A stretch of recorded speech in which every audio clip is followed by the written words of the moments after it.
how to transcend the illusion of Maya, the illusion to be caught in this world of duality, of pain and pleasure. So ultimately, the highest practice is to do nothing, which is very difficult for the ego mind identified in this duality, in the illusion of Maya. So when we feel very disturbed or lost, we can use that divine anger, recognize this as a divine anger to be lost in this drama, in the illusion of Maya, and come back to this highest non-practice, which is to do nothing. And instantly you are out of the illusion of needing to do something about anything, about your disturbance.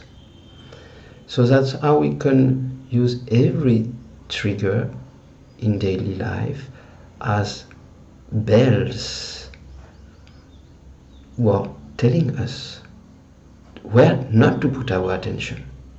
Attention naturally tends to go to the outside, to control the outer object or the apparent source of disturbance. But to realize that these bells, these triggers are just help, divine help to tell us, don't go there, don't put your attention there, don't do anything about anything. And if we feel very disturbed or angry about anything, that can be used in the best way. Do nothing. Yes. Staying here as being, which is transcending time and space. I remember a dream I had when I was a teenager. It's a kind of teaching dream, if you understand.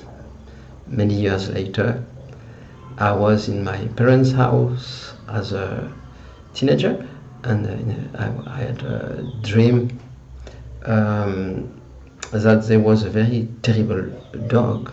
It was more than a dog, like a terrible being, but really barking, and it was full of fire at the same time. And I was so scared, and I took what was in this dream something with fire in my hand, like a to try to kill it, to stop this unbearable happening. And the more I was putting fire with this on it, it was becoming more and more fiery, more and more terrible.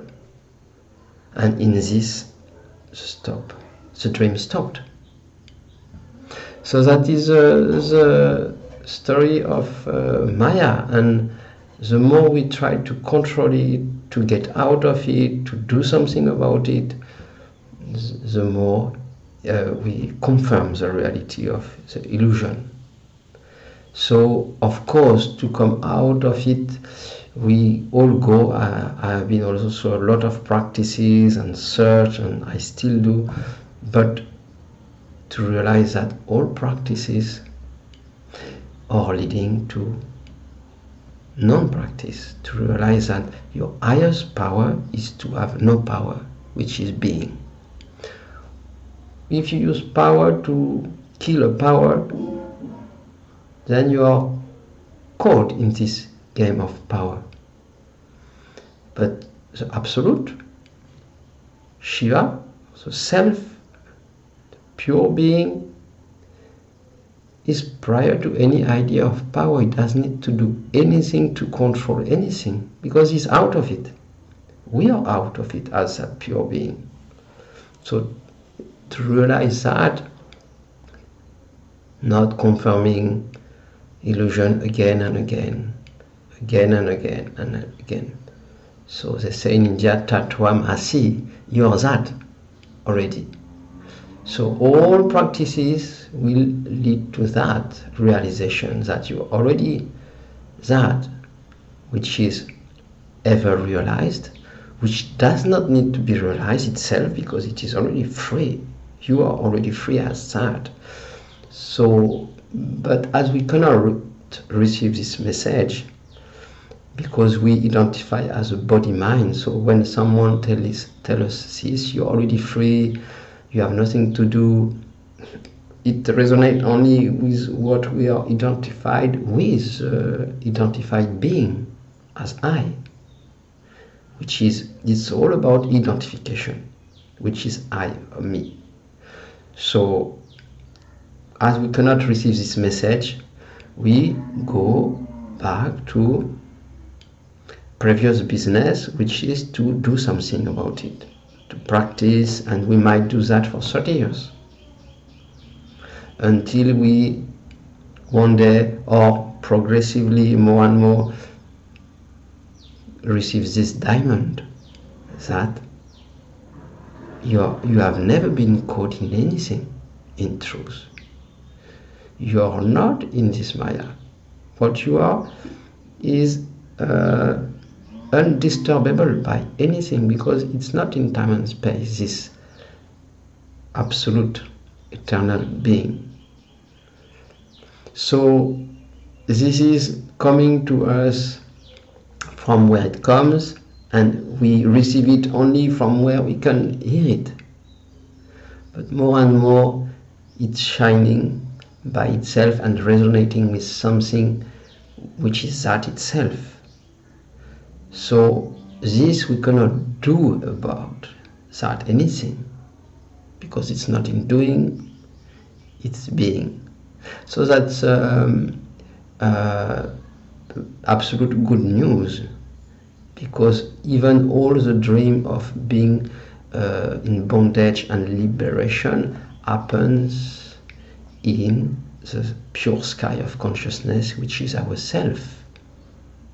So even if the play of Maya takes us back to identification, to illusion, that I have to do something to go out of it, even that is part of the play.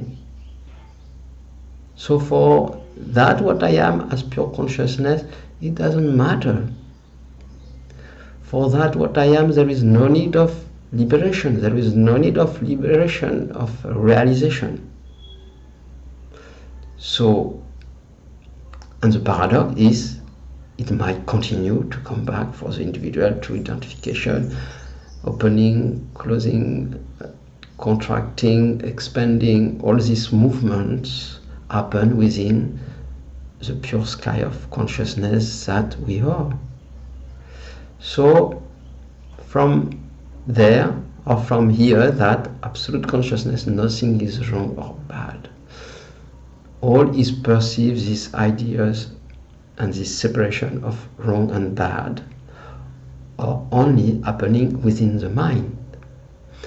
The mind is conditioned by his all this background he has from whatever, and so he's looking through consciousness. When consciousness is looking through the prism of the mind, then it divides everything, bad, good, pain, pleasure, and so on.